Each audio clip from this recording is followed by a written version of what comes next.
ನಮಸ್ಕಾರ GBN7 ನ್ಯೂಸ್ಗೆ ಸ್ವಾಗತ. ನಾನು ರಾಘವೇಂದ್ರ. ಇವತ್ತಿನ ಮುಖ್ಯಾಂಶಗಳು. ಸಿಂದಗಿ PSI ಶರಣಗೌಡ ಅವರಿಂದ ಪತ್ರಕರ್ತರ ಮೇಲೆ ಅನುಚಿತ ವರ್ತನೆ. ಇಂಡಿಯಲ್ಲಿ ವಿಜ್ಞಾನ ವಸ್ತು ಪ್ರದರ್ಶನ ಹಾಗೂ ಖಾದ್ಯ ಪದಾರ್ಥಗಳ ಮಾರಾಟ ಮೇಳ. ಮಂಡ್ಯ ಜಿಲ್ಲೆಯ ಕೃಷ್ಣರಾಜಪೇಟೆಯಲ್ಲಿಂದು ಬೇಂದ್ರೆ ಅವರ ಗೀತ ಗಾಯನ ಸ್ಪರ್ಧೆ ಆಯೋಜನೆ. ಸಿಂದಗಿ PSI ಶರಣಗೌಡ ಅವರು ಸಿಂದಗಿ ನಗರದ ಪತ್ರಕರ್ತರ ಮೇಲೆ ಅನುಚಿತವಾಗಿ ವರ್ತನೆಯಿಂದ ಇದನ್ನು ಖಂಡಿಸಿ ಕಾರ್ಯನಿರತ ಪತ್ರಕರ್ತರ ಸಂಘದ ವತಿಯಿಂದ ಪ್ರತಿಭಟನೆ ಮಾಡಲಾಯಿತು. ಹಾಗೂ ಇದೇ ವೇಳೆ ಪೊಲೀಸ್ ವರಿಷ್ಠಾಧಿಕಾರಿ ಮತ್ತು ಮಾನ್ಯ ಮುಖ್ಯಮಂತ್ರಿಯವರಿಗೆ ಮನವಿಯನ್ನ ಸಲ್ಲಿಸಲಾಯಿತು. ಹೌದು, ನಗರದ ಹಲವು ರಂಗಗಳಲ್ಲಿ ಹಲವು ಕಡೆ ಕಾನೂನಿನ ವಿರೋಧ ಚಟುವಟಿಕೆ ನಡೆಯುತ್ತಿವೆ. ಅವುಗಳು ಈ ಅಧಿಕಾರಿಗೆ ಕಾಣದೇ ಇರುವುದು ದುರಾದೃಷ್ಟಕರ ಸಂಗತಿ. ಕಳೆದ ದಿನಗಳ ಹಿಂದೆ ಪತ್ರಕರ್ತರ ಸಂಘದ ವತಿಯಿಂದ ನಗರದಲ್ಲಿ ಅನಧಿಕೃತ ಚಟುವಟಿಕೆಗೆ ಕಡಿವಾಣ ಹಾಕಿ ಎಂದು ಮತ್ತು ವಾಹನದ ಮೇಲೆ ಪ್ರೆಸ್ ಎಂದು ಬರೆದುಕೊಂಡು ಓಡಾಟದಿಂದ ನಿಜವಾದ ಪತ್ರಕರ್ತರಿಗೆ ಮುಜುಗರವಾಗುತ್ತಿದೆ. ಇದರ ಪರಿಣಾಮದಿಂದಾಗಿ ಇಂತಹ ಚಟುವಟಿಕೆಗಳಿಗೆ ಕಡಿವಾಣ ಹಾಕಿ ಅಂತ ಸಲಹೆ ನೀಡಲಾಗಿತ್ತು. ಈ ವಿಷಯಗಳ ಬಗ್ಗೆ ಅಧಿಕೃತವಾಗಿ ಇದ್ದ ಪತ್ರಕರ್ತರನ್ನೇ ಗುರಿಯಾಗಿಸಿಕೊಂಡು ಪದೇ ಪದೇ ಪತ್ರಕರ್ತರ ಮೇಲೆ ಅನುಚಿತವಾಗಿ ವರ್ತನೆ ಮಾಡುತ್ತಿದ್ದಾರೆ ಅಲ್ಲಿನ PSI. ಇದನ್ನು ಖಂಡಿಸಿ ಮನವಿಯನ್ನು ಸಲ್ಲಿಸಲಾಯಿತು. ಮುಂದಿನ ದಿನಗಳಲ್ಲಿ ಈ ಹೇಳಿಕೆಗೆ ಸೂಕ್ತ ಉತ್ತರ PSI ಅವರು ನೀಡಬೇಕು. ಇಲ್ಲವಾದಲ್ಲಿ ರಾಜ್ಯಾದ್ಯಂತ ಪತ್ರಕರ್ತರ ಸಂಘದ ವತಿಯಿಂದ ಉಗ್ರವಾದ ಪ್ರತಿಭಟನೆ ನಡೆಸಬೇಕಾಗುತ್ತದೆ ಎಂದು ಖಾರವಾಗಿ ಎಚ್ಚರಿಕೆ ನೀಡಲಾಯಿತು. Bureau report GBN7 news, Vijayapura.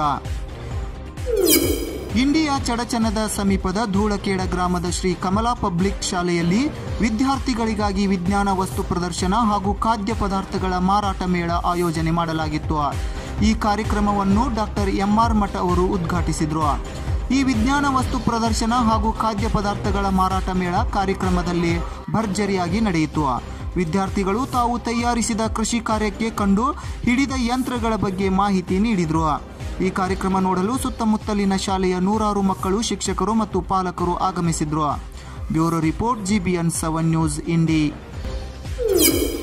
Kannada ಸಾಹಿತ್ಯ ಲೋಕದ ಗಾರುಡಿಗ ವರಕವಿ ಬೇಂದ್ರೆಯವರ ಗೀತ ಗಾಯನ ಸ್ಪರ್ಧೆಯು ಇಂದು ಕೃಷ್ಣರಾಜಪೇಟೆ ಪಟ್ಟಣದ ಕಲ್ಪತರು ಪ್ರಥಮ ದರ್ಜೆ ಕಾಲೇಜು ಆವರಣದಲ್ಲಿ ನಡೆಯಿತು.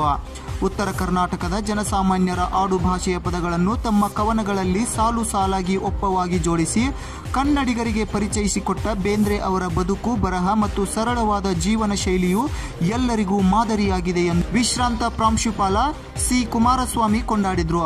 ಧಾರವಾಡದ ಸಾಧನಕೇರಿಯಲ್ಲಿ ನೆಲೆಸಿ ದೇಶವೇ ಮೆಚ್ಚುವಂತ ಸಾಹಿತ್ಯ ಕೃಷಿಯನ್ನು ಮಾಡಿದ ಬೇಂದ್ರೆ ಕನ್ನಡ ಸಾಹಿತ್ಯ ಲೋಕದಲ್ಲಿ ಕುವೆಂಪು ಅವರಿಗೆ ಸರಿಸಮನಾಗಿ ನಿಲ್ಲುತ್ತಾರೆ.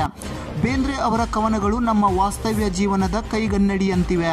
ಕವನಗಳನ್ನು ಹಾಡಿನ ರೂಪದಲ್ಲಿ ಕೇಳುತ್ತಿದ್ದರೆ ತನ್ಮಯತಾ ಭಾವನೆ ಮೂಡಿ ಬರುತ್ತದೆ, ಬೇರೊಂದು ಲೋಕಕ್ಕೆ ನಮ್ಮನ್ನು ಕೊಂಡೊಯ್ಯುತ್ತದೆ ಎಂದು ಕುಮಾರಸ್ವಾಮಿ ಸ್ಮರಿಸಿದರು. ವಿವಿಧ ಕಾಲೇಜುಗಳಿಂದ ಆಗಮಿಸಿದ್ದ ವಿದ್ಯಾರ್ಥಿಗಳು ದತ್ತಾತ್ರೇಯ ಬೇಂದ್ರೆ ಅವರ ಕವನಗಳನ್ನು ಸುಶ್ರಾವ್ಯವಾಗಿ ಹಾಡಿ ರಂಜಿಸಿದ್ರು. ಮಾತೃಶ್ರೀ ವಿದ್ಯಾಸಂಸ್ಥೆ ಅಧ್ಯಕ್ಷರು ಇದರಲ್ಲಿ ಭಾಗವಹಿಸಿದ್ರು. Bureau report GBN7 news, Mandya. ಇವಿಷ್ಟು ಈ ದಿನದ ಸುದ್ದಿಗಳು. ಧನ್ಯವಾದಗಳು. ನಿರಂತರ ಸುದ್ದಿಗಾಗಿ ನೋಡ್ತಾ ಇರಿ GBN7 ನ್ಯೂಸ್.